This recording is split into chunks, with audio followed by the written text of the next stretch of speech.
Ya, shalom, puji Tuhan, saudara semua yang kekasih dalam Tuhan.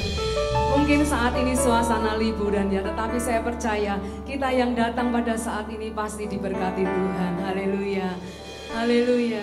Satu nama yang menyelamatkan, satu nama yang menyucikan, bahkan satu nama yang membangkitkan hidup kita semua, yaitu nama Tuhan Yesus Kristus. Haleluya, Dia Allah yang hidup selama-lamanya, dari sekarang dan sampai sekarang dan sampai selama-lamanya.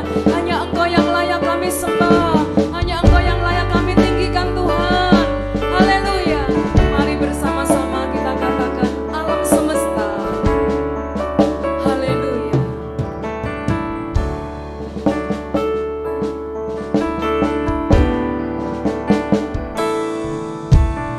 Alam semesta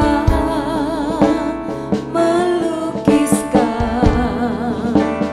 kebesaran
Sungguh Engkau Allah yang layak dipuji dan disembah.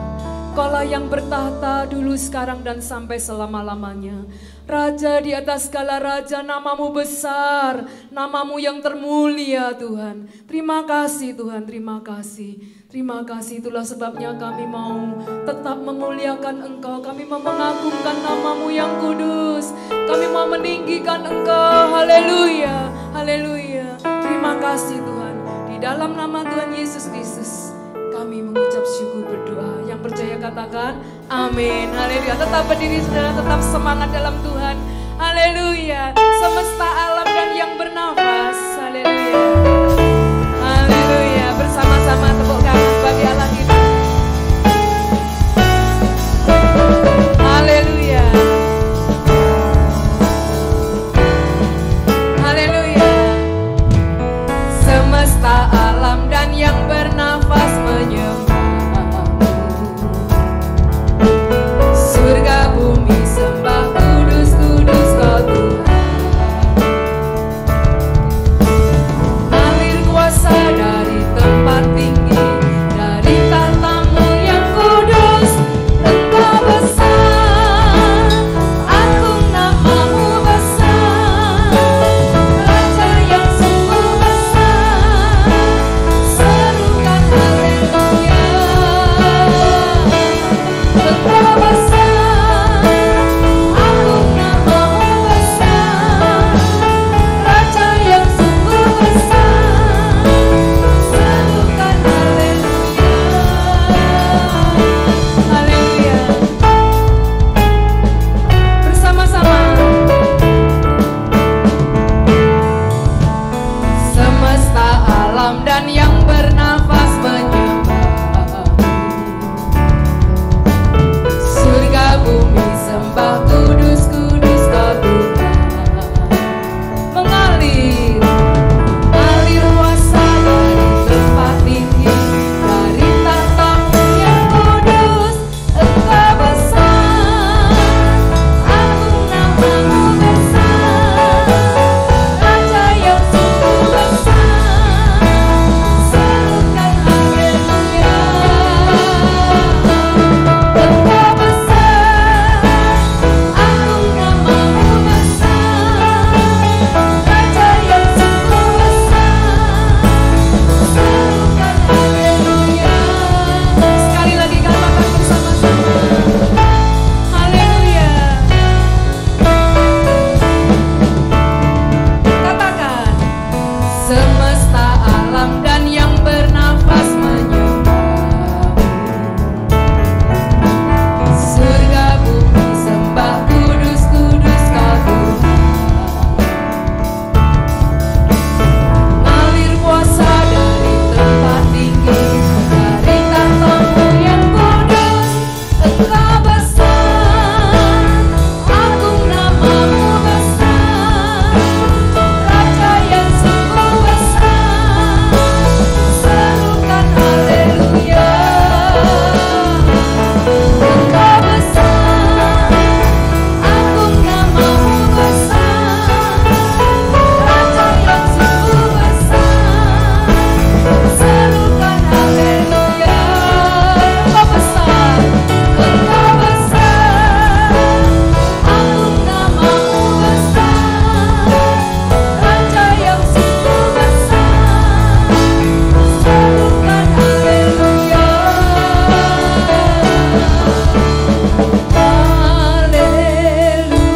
Haleluya, haleluya, haleluya, haleluya. Bersama-sama.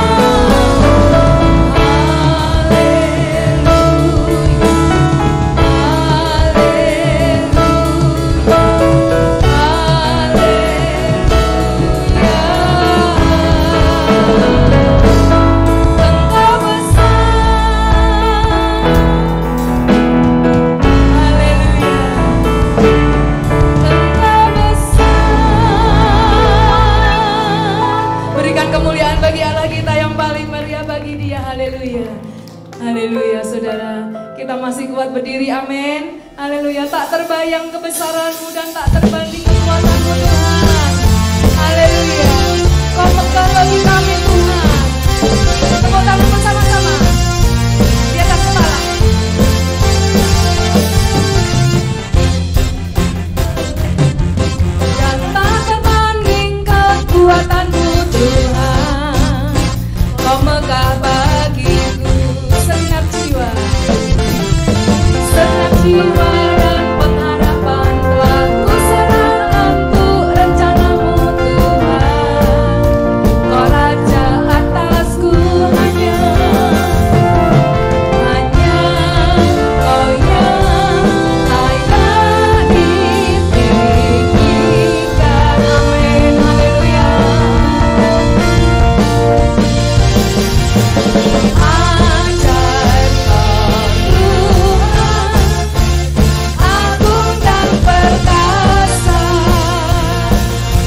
Kekuatan di tangan-Mu Tuhan.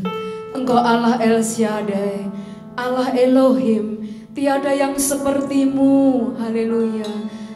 Adonai, Adonai, ku sembah Kau Adonai.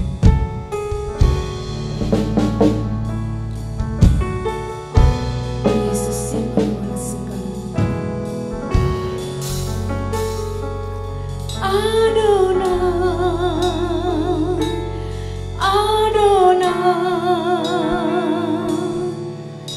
ku sembah Kau Adonai, Adonai, Adonai, Adonai,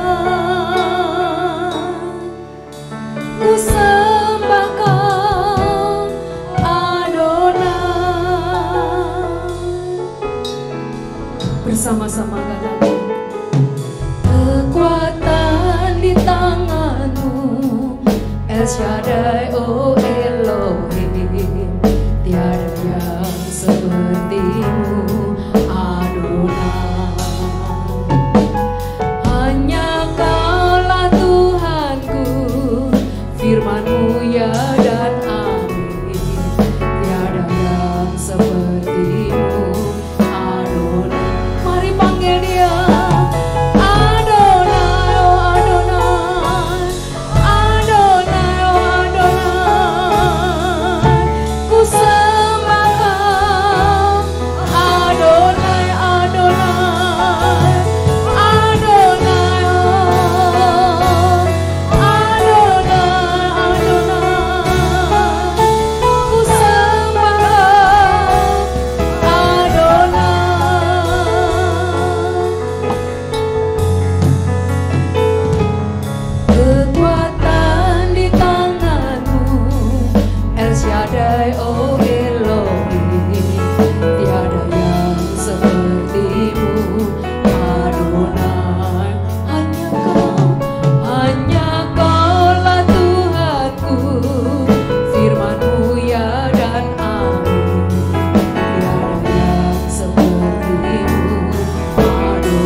Bersama-sama kita berdiri sekali lagi. Ya.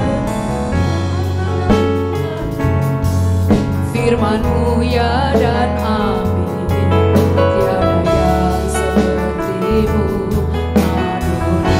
Bersama panggil Dia. Adonai, oh Adonai, Adonai, oh Adonai, ku sembah Kau Adonai, oh Adonai,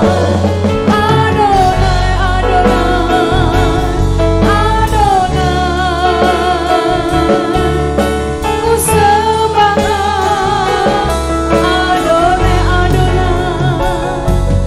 Adonai.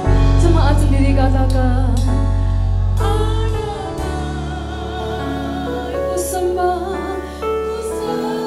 Kau. Katakan Adonai.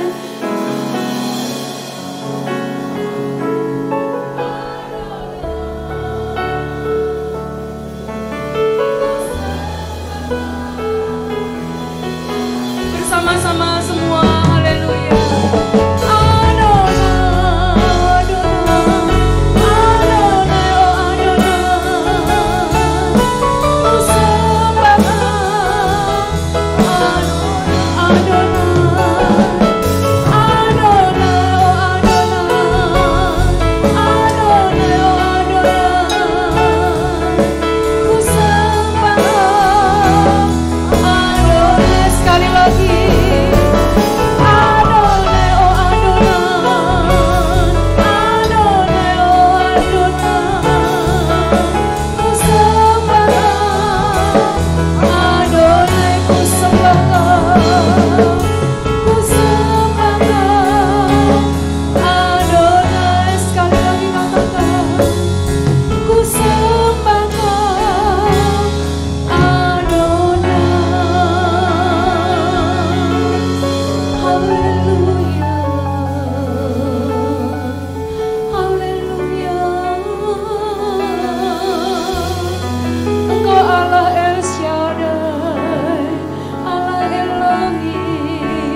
sepertimu.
Bersama-sama Adonai, oh Adonai, Adonai,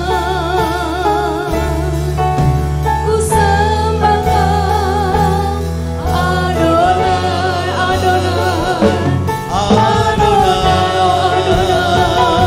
oh Adonai, ku sembah Kau. Berikan kemuliaan bagi Allah kita. Haleluya.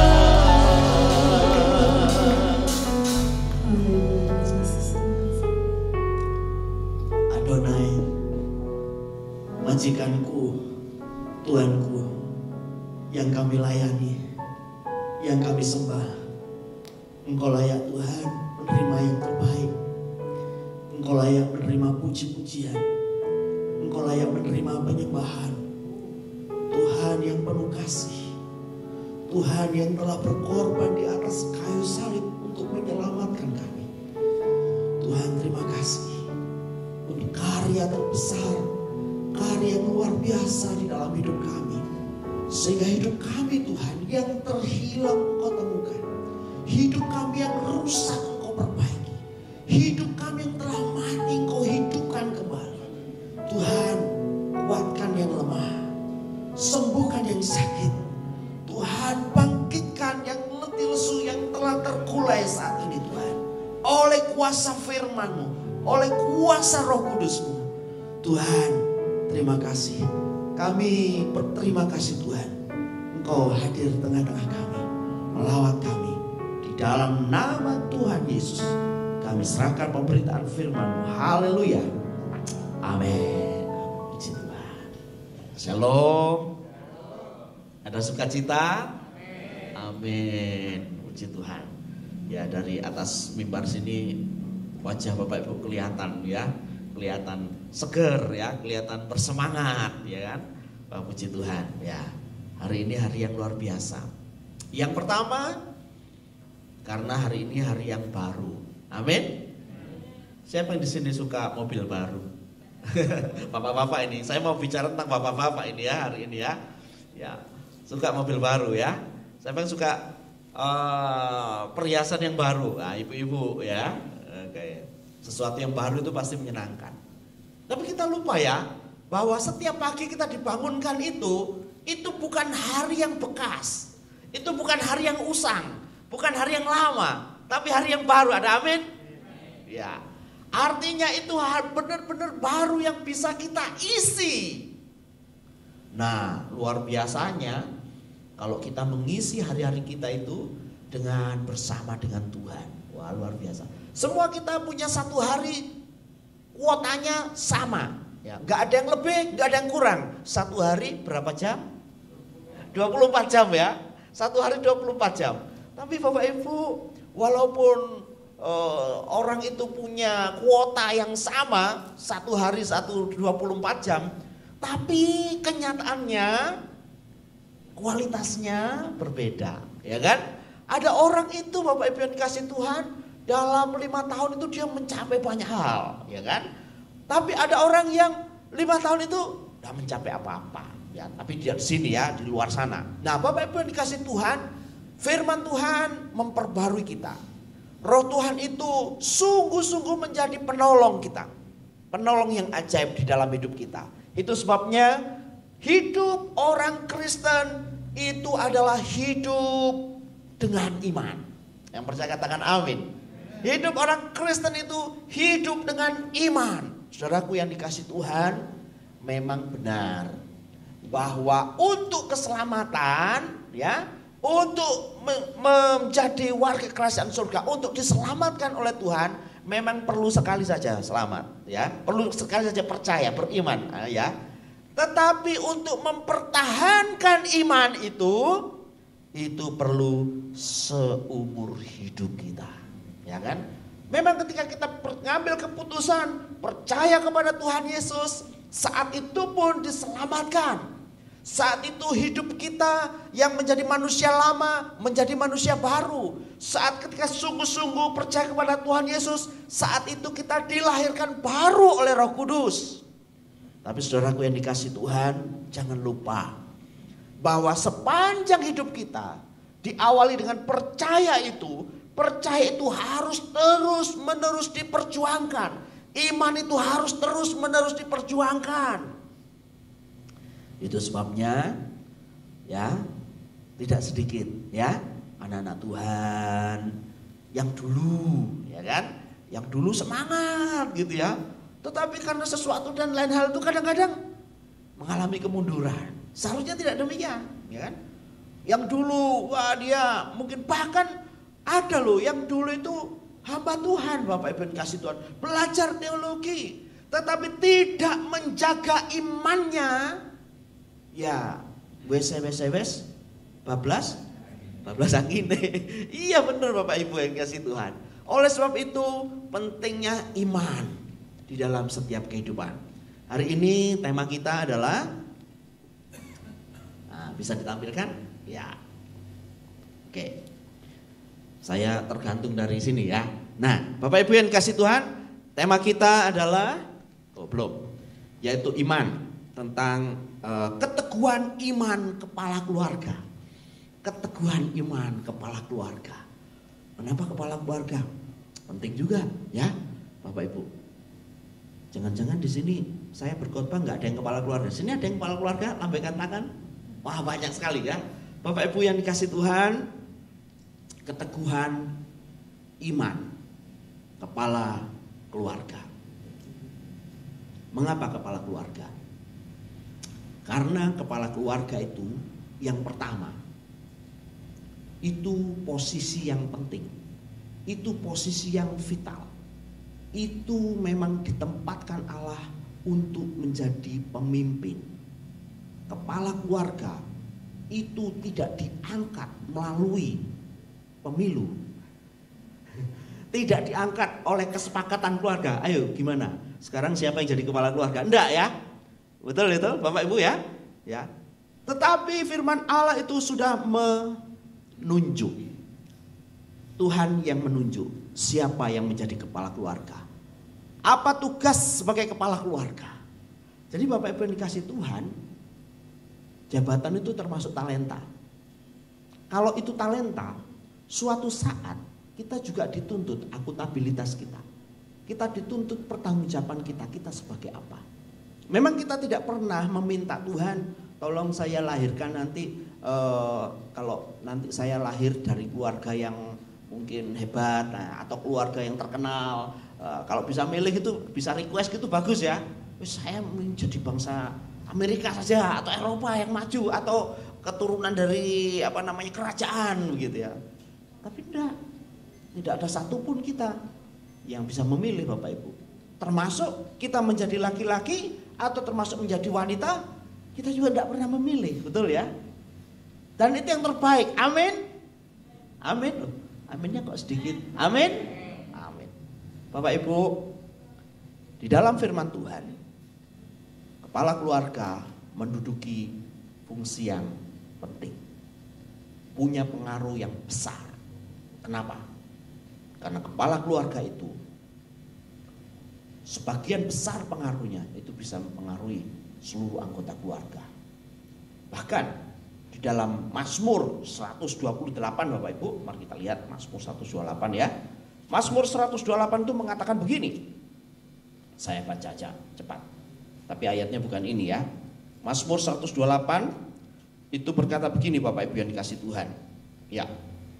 Berbahagialah setiap orang yang takut akan Tuhan, yang hidup menurut jalan yang ditunjukkannya. Apabila engkau memakan hasil jerih payah tanganmu, berbahagialah engkau dan baiklah keadamu. Istrimu akan menjadi pohon anggur yang subur di dalam rumahmu. Anak-anakmu seperti tunas pohon zaitun sekeliling mejamu. Sesungguhnya demikianlah akan diberkati. Apa? Orang laki-laki. Ini menunjuk kepada siapa? Kepala keluarga. Jadi kepala keluarga itu punya double porsi, Bapak. Punya berkat yang luar biasa. Punya power yang luar biasa. Bukan saja kita bertanggung jawab, termasuk saya juga kepala keluarga.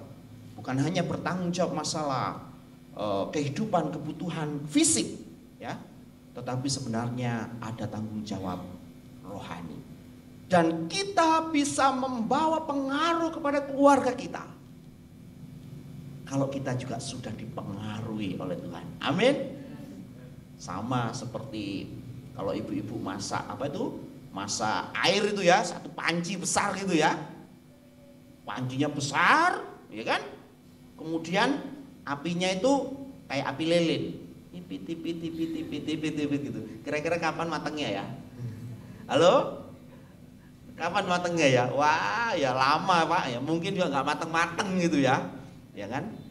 Tapi kalau walaupun belangannya besar, tetapi kalau apinya besar, mendidih nggak Bapak Ibu? Mendidih. Itu saya ajaran ini didapat dari guru saya. Kalau jemaat mau semangat, kalau keluarga mau semangat, Anda sebagai pemimpin, Adi harus semangat, ya kan? Ada amin, Bapak-bapak? Ya. Nah, hari ini berbicara tentang keteguhan iman kepala keluarga. Bagian firman Tuhan cukup panjang, tetapi tidak apa-apa, saya akan baca aja di dalam Ibrani 11 ayat 8, ya. Saya akan baca aja. Ibrani 11 ayat 8. Ini adalah tema yang ditetapkan oleh Sinode GPI. Jadi kita bersyukur punya tema yang bagus sekali, ya. Ibrani 11 ayat yang ke-8. Saya akan baca. Karena iman Abraham taat ketika ia dipanggil untuk pergi ke negeri yang akan diterimanya menjadi milik pusakanya. Lalu ia berangkat dengan tidak mengetahui tempat yang dia tuju.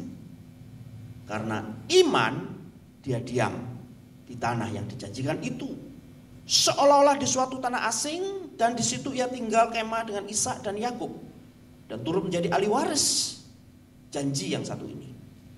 Sebab dia menanti-nantikan kota yang mempunyai dasar yang direncanakan dan dibangun oleh Allah.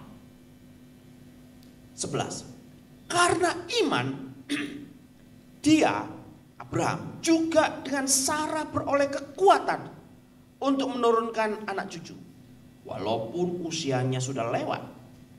Karena ia menganggap dia Tuhan yang memberikan janji itu setia.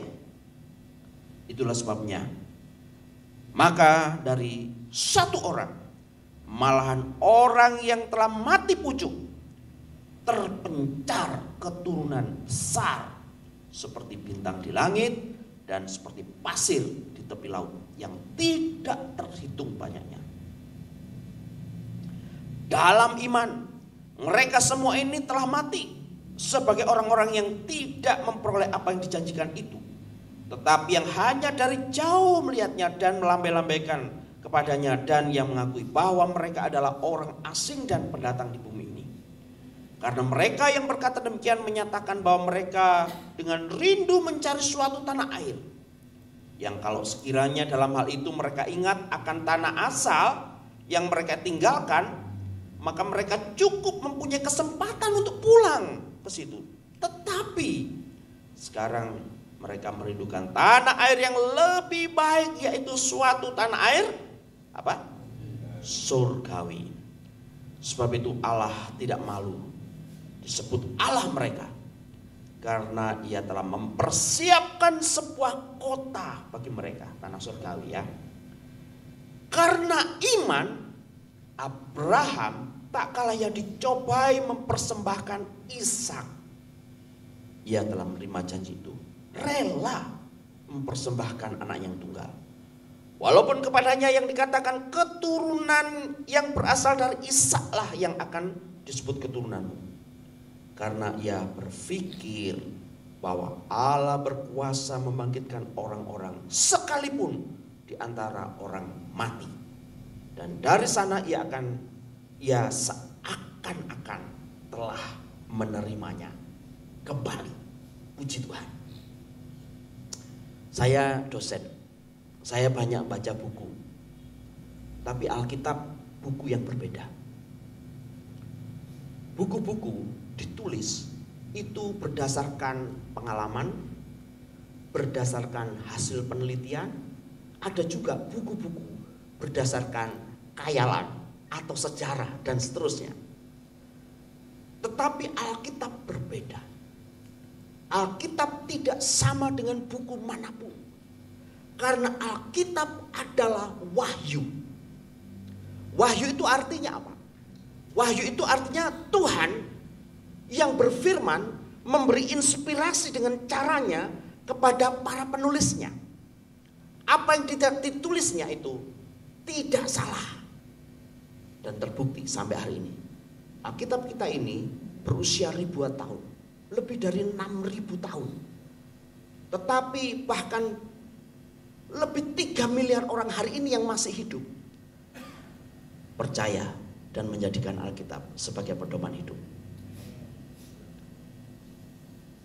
Saudaraku yang kasih Tuhan,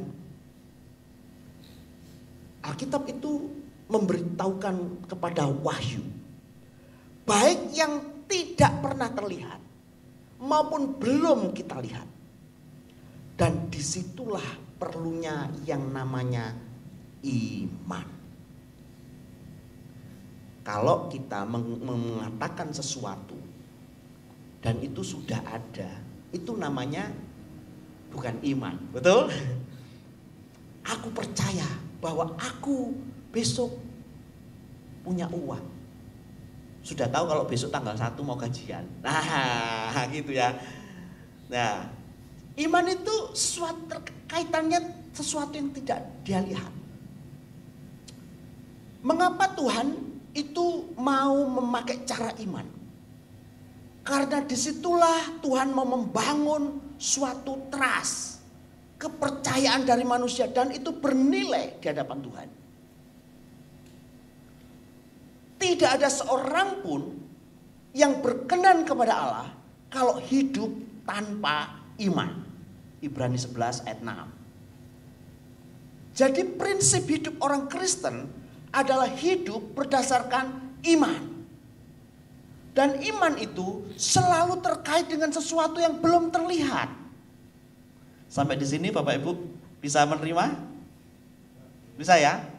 Kalau riset, teknologi, penelitian itu karena data, karena bukti, karena pengalaman, empiris, studi, ya kan? Tapi kalau iman, saya mau tanya kepada Bapak Ibu, siapa yang percaya bahwa Tuhanlah yang menciptakan langit dan bumi ini? Lambaikan tangan. Wah, percaya semua. Saya mau tanya yang kedua, kapan Bapak Ibu melihat? Halo, kapan Bapak Ibu lihat? Wih, bagus itu, ya kan? Ada anak-anak TK itu diajari pelangi, pelangi, terus guru TK-nya itu loh kapan lihat, ya kan? Oke, baik ya. Itu iman Bapak Ibu. Jadi iman itu juga menjelaskan masa lampau yang belum kita lihat, yang tidak kita lihat, dan masa yang akan datang. Yohanes, murid Tuhan Yesus di Pulau Patmos, itu menuliskan sesuatu, dan itu ditulis dalam kitab apa namanya? Wahyu. Menulis apa? Tentang hal-hal yang akan terjadi. Yohanes belum mengalami yang namanya barcode, yang namanya teknologi, nggak ngerti piano itu model, nggak tahu dia itu, nggak tahu. Tetapi sudah dituliskan itu. Saya mau tanya, kira-kira kitab Wahyu itu tergenapi enggak? Terus menerus satu demi satu tergenapi. Yang saya mau katakan adalah itulah gaya hidup orang percaya. Iman. Abraham dibenarkan oleh iman. Manusia diselamatkan oleh, halo? Manusia diselamatkan oleh iman. Itu penting ya. Itu bukan hasil usahamu, tetapi pemberian. Itu bukan hasil kerja keras kita, kebaikan kita, tetapi kasih karunia di dalam Kristus. Saya mau mengumpamakan iman itu seperti ini, kunci. Ya. Di luar sana juga ada banyak orang punya iman, betul? Betul ya? Saya mau tanya, kunci ini sama atau beda? Sama ya? Ini ada kunci hitam, kunci putih, kunci kuning. Saya mau tanya kira-kira menurut Bapak Ibu, kunci sepeda motor saya yang mana? Halo? Yang mana? Hitam, tahu ya? Kayaknya sepeda motornya Bapak Ibu sama dengan saya ya. Ya, betul ya, 100 untuk regu A. Jadi betul Bapak Ibu, ini kunci pagar, kunci pintu rumah, kunci sepeda motor ya. Kira-kira kalau saya buka pintu pagar pakai kunci ini bisa enggak? Enggak bisa, walaupun sama-sama kunci. Tidak semua iman dapat keselamatan. Firman Tuhan jelas, keselamatan hanya percaya kepada, halo? Penting ini, kepada Tuhan Yesus Kristus. Karena Tuhan berkata, akulah jalan dan kebenaran dan hidup. Terus tidak ada seorang pun yang datang kepada Bapa kalau tidak melalui aku. Penting saya jelaskan ini Bapak Ibu sebelum saya menjelaskan kepala keluarga. Keteguhan iman kepala keluarga ini sebenarnya bukan masalah kalau dia ngedun berdoa, kemudian saya pokoknya minta 3 pajero, ngedun berdoa, celing, celing, celing, kayak gitu. Bukan itu Bapak Ibu. Halo? Bukan itu. Lah terus yang mana Pak? Ada yang lebih besar daripada itu. Ada amin? Seperti Abraham. Abraham baru mengerti. Sebenarnya rumah yang berharga, tanah yang berharga, itu bukan tanah Israel yang sekarang direbutkan itu. Abraham sudah nggak di sana, betul Bapak Ibu? Abraham di mana? Bersama dengan Lazarus. Itulah tanah surgawi.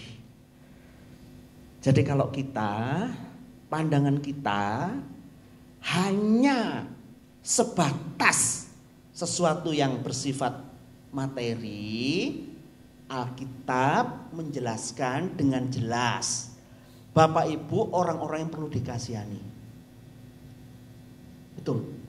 Tapi kalau Bapak Ibu memahami Alkitab, Alkitab buku Wahyu ini mengajarkan tentang hidup yang kekal. Ada amin? Mengajarkan tentang kebangkitan tubuh. Mengajarkan tentang siapa yang percaya memperoleh ya kerajaan surga. Nah, berarti luasnya visi kita itu harus diperluas Bapak Ibu. Bersyukur Bapak Ibu, kalau Bapak Ibu sakit berdoa dengan iman disembuhkan. Puji Tuhan. Bapak Ibu mengalami kekurangan, kemudian waduh ini sudah nggak ada makanan, nggak ada uang, kemudian berdoa, tiba-tiba Tuhan memakai orang untuk memberikan uang yang persis luar biasa.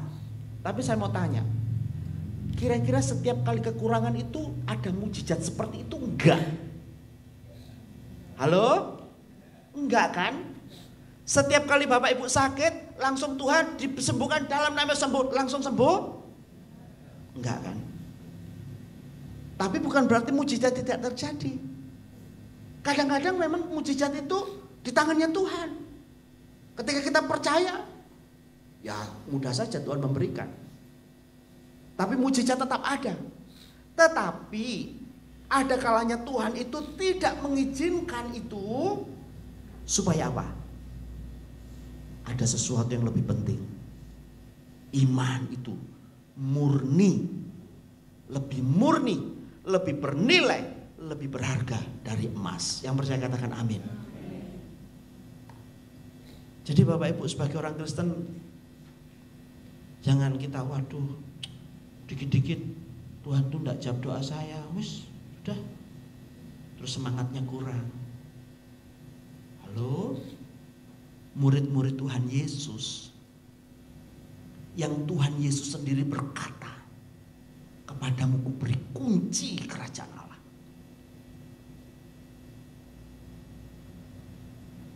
Semua meninggalnya itu dengan cara yang luar biasa beratnya. Betul Bapak Ibu?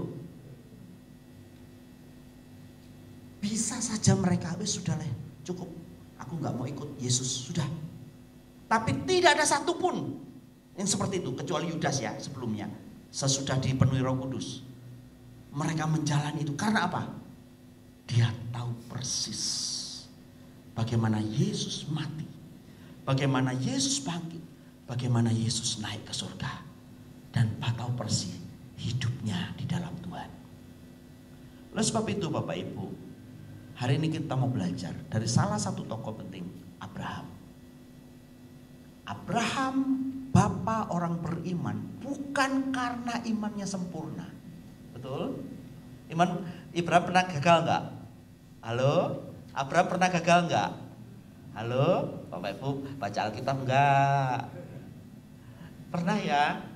Menyetujui sesuatu yang enggak seharusnya kan? Betul ya? Dia mau menolong Tuhan. Tuhan berjanji loh, mau memberikan keturunan. Bahkan Tuhan tahu aku umur berapa, umur piro. Terus bojoku umur piro, berapa. Gimana? Kita nolong Tuhan yuk supaya nanti bisa kesaksian. Setelah itu kesaksian, waduh, Tuhan memberikan pertolongan melalui perempuan lain. Bapak Ibu, itu caranya Tuhan? Bukan. Abraham gagal. Tapi bukan berarti imannya Abraham batal. Dia tetap disebut sebagai bapak orang beriman. Kenapa dia disebut bapak beriman? Karena Kristus. Yang pertama, mari kita lihat. Ya, kenapa ya Abraham mendapat perintah untuk pergi meninggalkan tanah leluhurnya seperti yang kita baca ya, dan sama sekali belum mendapat gambaran tentang itu. Yang pertama Bapak Ibu, Abraham itu, iman Abraham itu bisa kita contoh. Walaupun pandangannya seperti yang saya jelaskan tadi, tidak seperti yang diharapkan, tetapi dia tidak terhalang dengan apa yang kelihatan. Saudaraku yang dikasih Tuhan, kita harus mengerti bahwa hidup ini sebenarnya ada dua dimensi. Dimensi yang kelihatan dan dimensi yang tidak kelihatan. Apa itu maksudnya, Pak? Siapa yang di sini pernah mengalami pergumulan, kemudian berdoa dan Tuhan menjawab? Ada? Banyak ya. Saya berulang-ulang. Semua anak-anak seharusnya begitu. Pada waktu Israel perang melawan Amalek, Musa berdiri di atas bukit dan dia mengangkat tangannya berdoa. Di situ dituliskan apa Bapak Ibu? Saat Musa loyo capek, oke? Israel apa? Kalah. Kemudian angkat lagi Israel menang. Namanya manusia wes gak kuat. Kemudian dibantu kan? Akhirnya apa? Menang sampai pagi. Pertanyaannya, apa hubungannya menang sama angkat tangan? Gak ada hubungannya kan? Betul? Tapi disitulah yang saya sebut hidup ini ada dimensi yang tidak kelihatan. Kadangkala masalah-masalah kita itu bukan karena pencobaan Bapak Ibu, tapi memang karena ada dosa dalam hidup kita. Ya, tapi juga ada masalah juga belum tentu juga karena dosa juga. Ya. Jadi Bapak Ibu, ada dimensi yang kelihatan, ada dimensi yang tidak kelihatan. Abraham ini dia ngerti itu. Itu sebabnya loss. Fisiknya memang dia melihat padang gurun, fisiknya dia melihat ini sepi, fisiknya dia, tapi dia melihat apa yang menjadi patokan Abraham. Saya beritahu rahasianya. Bapak Ibu juga harus punya. Mari kita melihat bagian firman Tuhan.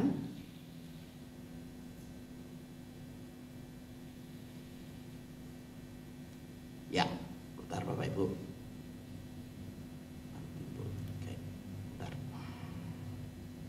Roma 10 ayat 17. Boleh ditampilkan? Ini penting Bapak Ibu. Ada perbedaan antara iman dan nekat. Itu beda. Jadi jangan karena nekat kemudian mengatasnamakan iman. Ya, beda sekali. Ya.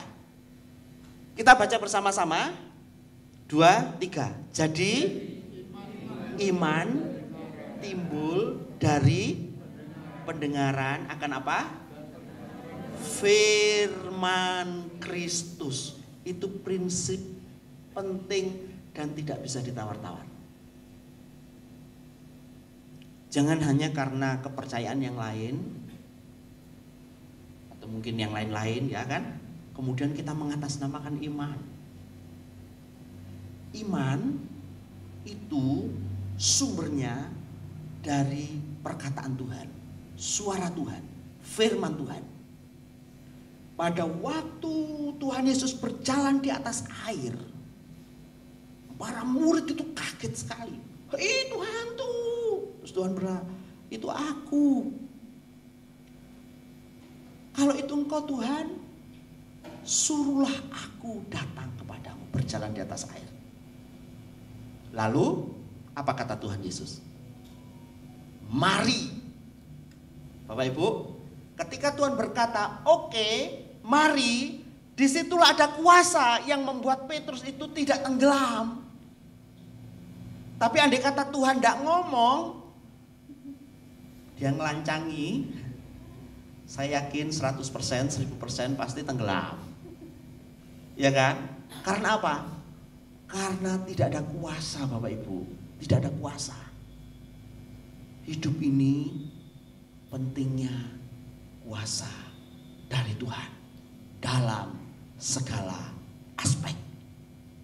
Mendidik anak, bisnis, melayani Tuhan, hidup dengan bertetangga, apapun itu pentingnya kuasa daripada Tuhan dalam hidup kita. Jadi kuasa, firman, iman itu satu kesatuan. Kalau ada kata Petrus ngotot, Tuhan wes, walaupun Tuhan gak bilang marilah, aku tetap aja kecemplung Bapak Ibu. Karena tidak ada kuasa.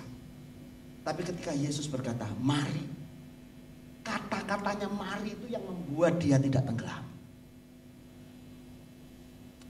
Sekarang kembali bapak-bapak. Bagaimana kita cara mendidik anak kita?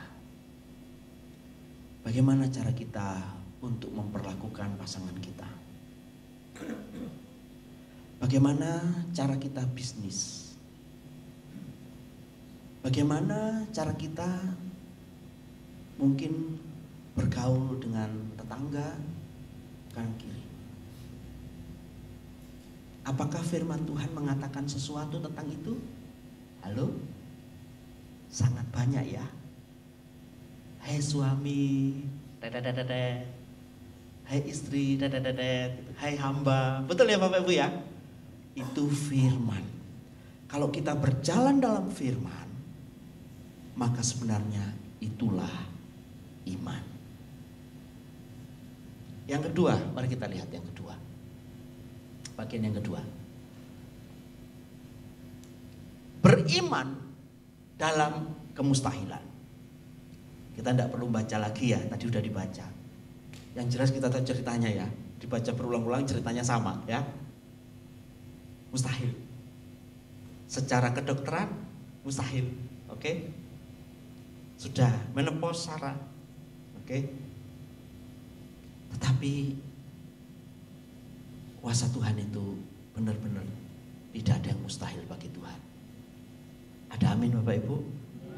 Alkitab ini tidak tahu berapa jumlahnya bercerita tentang banyak mujizat. Itu yang saya katakan bahwa buku ini berbeda dengan buku-buku yang lain. Dengan tongkat, laut terbelah. Betul ya? Orang mati, apa? Dihidupkan. Ada orang yang, siapa itu namanya? Petrus ya, dipotong. Bukan Petrus, Malkus ya. Dipotong telinganya sama Petrus ya. Putus gitu ya. Sama Tuhan Yesus diambil, ditempel kayak puzzle gitu ya. Gitu. Ya, kelihatannya sih sederhana, tapi kalau secara medis itu berapa ribu saraf itu ya, yang udah terpotong-potong itu ya. Betul? Memang itulah Tuhan kita. Itulah Tuhan kita yang ajaib. Ada amin Bapak Ibu? Bapak Ibu harus semangat dengan ini. Itulah Tuhan kita, Adonai kita yang kita layani, yang luar biasa. Itu sebabnya Bapak Ibu, kalau memang itu adalah Tuhan taruh di dalam hati kita, firman itu kita pahami di dalam diri kita, Bapak Ibu gak usah ragu-ragu. Kalau firman Tuhan berkata jangan khawatir, sudah gak usah ragu-ragu, gak usah khawatir. Amin. Kalau firman Tuhan bilang jangan takut, sudah gak usah ragu-ragu, gak usah takut. Karena firman Tuhan itu ada kuasa. Abraham mengerti itu. Abraham mengerti itu. Ketika dia lihat langit, dia lihat pasir di laut, yang dia pikirkan apa? Wow, siapa penciptanya? Tidak mungkin tidak ada pencipta. Bintang-bintang begitu indah. Pagi hari, siang hari, malam hari, begitu teratur, matahari terus dia melihatnya. Seperti absen ya, setiap jam 6 pagi matahari muncul, setiap jam 6 pagi gitu ya. Ada yang punya variasi gitu, matahari terbit dari timur ya, tiba-tiba capek deh dari barat aja. Enggak kan ya? Setia. Saudaraku yang dikasihi oleh Tuhan, Abraham mengerti bahwa Tuhan itu berkuasa. Itu sebabnya dia percaya. Itu sebabnya dia setuju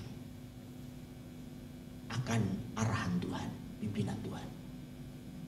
Kejadian 12 berkata, Abraham keluarlah. Dia keluar. Sebenarnya Abraham keluar itu bukan semata-mata karena janjinya. Ya memang karena janjinya juga. Tetapi karena dia mengerti siapa yang memanggilnya. Saya mau tanya kepada Bapak Ibu, apakah Bapak Ibu yang sudah mengikut Kristus bertahun-tahun, Bapak Ibu mengenal Adonai kita, Yahweh kita, Elohim kita, Tuhan kita, Allah kita, Allah yang penuh kasih yang luar biasa. Hari-hari ini kita sangat dipengaruhi dengan medsos. Beda dengan zamannya mungkin saya masih kecil, ya kan? Tidak ada handphone pun tidak ada ya. Telepon pun yang punya telepon rumah itu belum tentu satu kampung satu orang, ya kan? Apa yang diajarkan orang tua itu yang kita ikuti kan gitu ya. Sekarang ini coba bandingkan ke gereja seperti ini dalam 1 minggu, itu pun kalau datang 1 minggu cuma 1 jam, 2 jam. Firman Tuhannya paling banter saya dikasih tahu 45 menit, ya kurang lebih 1 jam. Tapi kita lihat medsos, lihat ajaran berbagai macam, ada yang ajaran ateis, ada ajaran macam-macam. Berapa jam? Kalau firman Tuhan mulai kabur, kita tidak perlu bicara tentang iman. Kita sudah gagal. Hari-hari ini nanti mudah-mudi saya akan menyampaikan tentang ateis dan Kristen. Karena ini mewabah luar biasa Bapak Ibu. Orang-orang muda sekarang lebih banyak hidup bebas. Ateis, tidak percaya Tuhan. Ya agama gak apa-apa, ditulis aja agama apapun. Tapi hati saya no untuk yang cipta. Yang berikutnya, yang terakhir yang mungkin ya. Yang ketiga, mengapa Abraham perlu kita teladani? Karena iman Abraham mampu melihat ke depan. Ya. Iman yang teguh membawa seseorang untuk dapat melihat jauh ke depan, menembus kenyataan-kenyataan yang ada. Itu yang dinamakan visi. Visi. Tuhan menciptakan kita lengkap dengan rencananya, lengkap dengan rancangannya.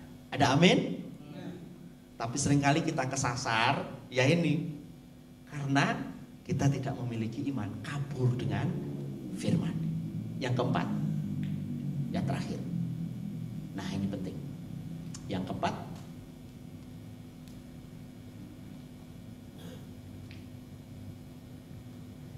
orang punya iman memiliki dimensi yang berbeda, sehingga melihat pengorbanan itu bukan suatu pengorbanan.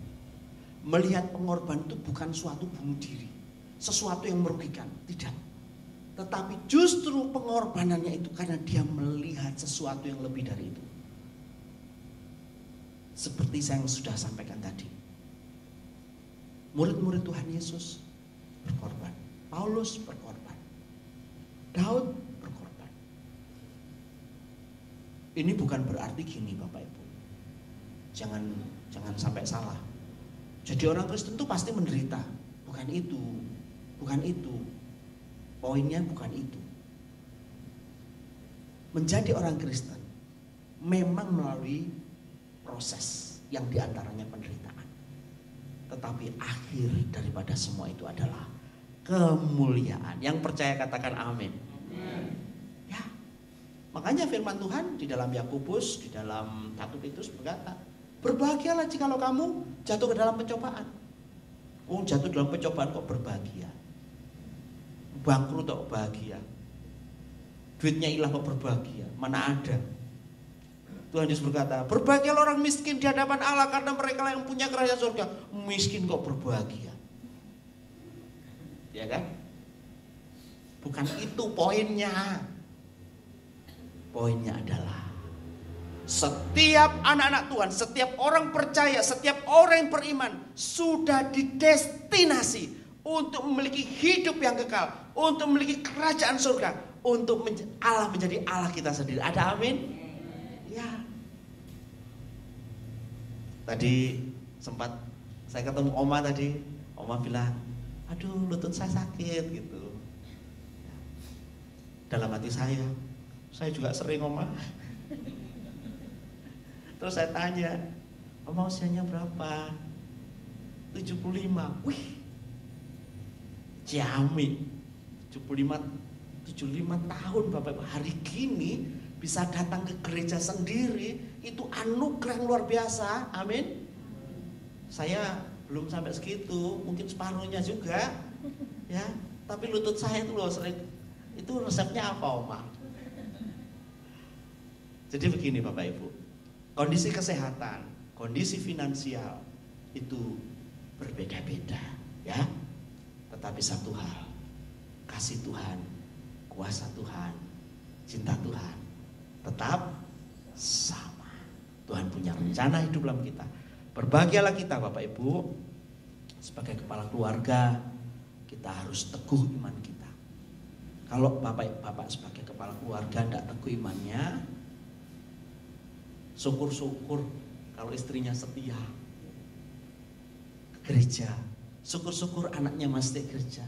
Seharusnya itu tanggung jawab bapak-bapak. Bener loh, bener. Karena kita yang punya tanggung jawab.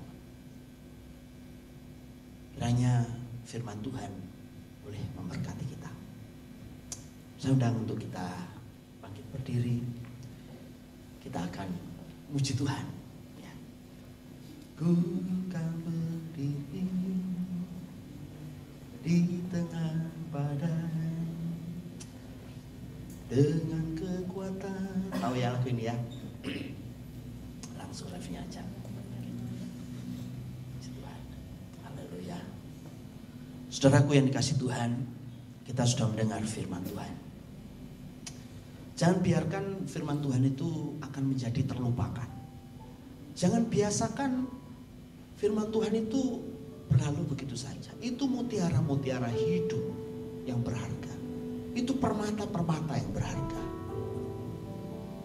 Ku kan berdiri di tengah badai dengan kekuatan yang Kau berikan sampai kapanpun. Ku kan bertahan karena Yesus selalu menopang. Ku kan berdiri di tengah badai dengan kekuatan yang Kau berikan sampai kapanpun, sampai kapanpun. Ku kan bertahan karena Yesus selalu menopang hidupku. Saudaraku yang dikasih Tuhan, musik tetap mengalun. Saya mau mengundang, mungkin di antara Bapak Ibu ada yang lemah imannya karena masalah yang berat. Mungkin Bapak Ibu berpikir, kenapa Tuhan ini harus terjadi? Saya sudah berusaha untuk setia, saya sudah berusaha, tapi kenapa ini terjadi? Ini jawabannya. Tuhan mengasihimu. Tuhan mau memberikan jawaban yang lebih hebat. Tuhan mau menyatakan sesuatu yang hebat di luar daripada apa yang kita pikirkan. Kuncinya setia. Setia. Abraham tidak menunggu Tuhan dalam waktu seminggu. Abraham menunggu jawaban Tuhan tidak waktu 1 bulan. Abraham tidak menunggu waktu Tuhan 1 tahun. Waktu Tuhan itu Tuhan yang berkuasa. Tetapi bagian kita, bagian saudara-saudara, setia, mengasihi Tuhan, bertahan dalam iman. Hari-hari ini iman orang-orang Kristen banyak yang digoncangkan. Karena apa? Karena tidak banyak memberi waktu untuk Tuhan. Karena lebih banyak waktu untuk handphone. Lebih banyak waktu hanya untuk mempercakapkan sesuatu yang tidak rohani. Saudaraku, mari kembali kepada Tuhan. Tidak ada seorang pun yang bisa punya iman yang kuat kalau dia tidak dekat dengan firman. Tuhan, kami datang padamu. Kami bersyukur Tuhan untuk segala kesibukan kami di hari-hari kami. Kami bersyukur Tuhan memberkati kami makanan dan minuman. Dan kami juga bersyukur Tuhan kalau Tuhan berikan pergumulan-pergumulan hidup. Tapi Kau tahu Tuhan, kami lemah tanpa Tuhan. Kami lemah tanpa Roh Kudus. Dan kami gagal tanpa Tuhan. Tuhan tolong kuatkan iman kami. Perjelas mata kami. Perjelas hati dan pikiran kami. Jernihkan Tuhan. Supaya kami kuat. Kami kokoh. Kami teguh di dalam menghadapi badai. Terpujilah nama Bapa. Ku kan berdiri di tengah badai dengan yang Kau berikan sampai kapanpun. Bukan karena Yesus selalu menopang ku kan bertahan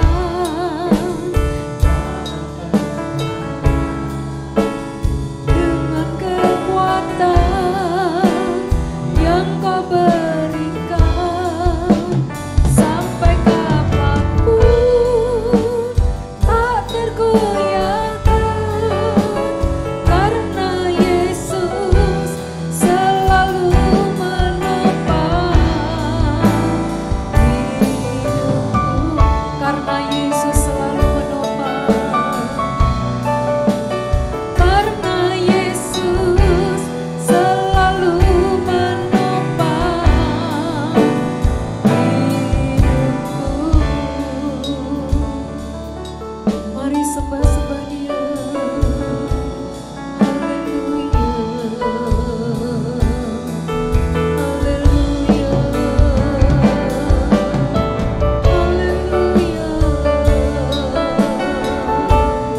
Terima kasih, terima kasih.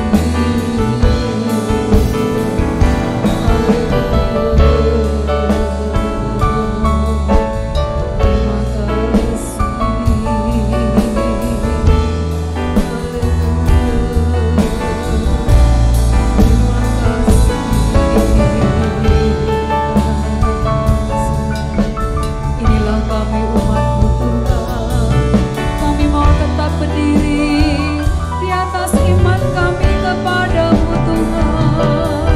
Kami mau menaruh iman dan pengharapan kami hanya kepadamu Tuhan, karena pengharapan kami tidak akan sia-sia. Terima kasih, terima kasih, terima kasih. Haleluya. Tambah-tambahkan iman percaya kami kepadamu Tuhan. Semakin hari semakin kokoh di dalam Engkau Tuhan. Kami tidak akan tergoyahkan oleh apapun Tuhan. Apapun yang kami alami di dalam hidup kami, baik senang ataupun susah, kami mau tetap berdiri di atas iman kami Tuhan. Oh terima kasih Tuhan, karena pengharapan kami hanya ada di dalam Engkau. Pengharapan yang tidak pernah mengecewakan, pengharapan kami yang tidak akan sia-sia, karena hanya Engkaulah satu-satunya Allah, sumber di dalam kehidupan kami, sumber segala-galanya dalam hidup kami. Dan kami menaruh hidup kami sepenuhnya hanya ke dalam tangan Tuhan. Terima kasih buat firman-Mu, terima kasih buat oh Tuhan, oh hamba-Mu yang Engkau sudah kirim untuk memberitakan firman-Mu di tempat ini Tuhan. Kami percaya hamba-Mu yang sudah menaburkan benih firman-Mu juga akan diberkati berlimpah-limpah Tuhan. Oh baik jasmani, rohani, keluarga, oh istri dan anak-anak seluruh keluarganya. Oh terima kasih, kami percaya Engkau memberkati juga pelayan hamba-Mu Tuhan, baik sebagai dosen maupun sebagai kepala keluarga, sebagai oh Tuhan, oh hamba-Mu yang setia melayani Engkau. Kami percaya nama-Mu selalu dipermuliakan di mana hamba-Mu pergi dan berada. Terima kasih Tuhan, hanya di dalam nama Tuhan Yesus Kristus kami berdoa mengucap syukur pada pagi hari ini. Yang percaya katakan amin.